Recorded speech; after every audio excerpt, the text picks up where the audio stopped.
Hello guys, I'm coming from a meeting with one of my client in Calgary, and I want to share a bitter reality of the AI business with you guys.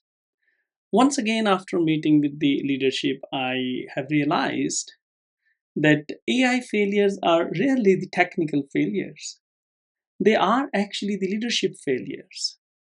Most AI projects don't fail because the models are inaccurate, but because the leaders approve unclear objectives. The data governance is very poor. Most of the time, they have no understanding of the data governance. Another common factor, weak accountability. And one of the key point that I want to put in as well, they have a very low understanding of the AI, but they have very high and very unrealistic expectations from the very poor data that they have.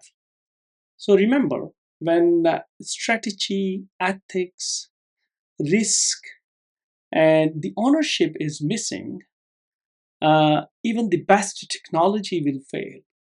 Remember this, successful AI requires a leadership that asks good questions, that set the guardrails, and that aligns the teams and take responsibility of outcomes. The key point that we all should understand, AI does not replace the leadership. It actually exposes the leadership. So if I say AI failures are actually the leadership failures, I hope you all agree with me. Thank you and have a wonderful day.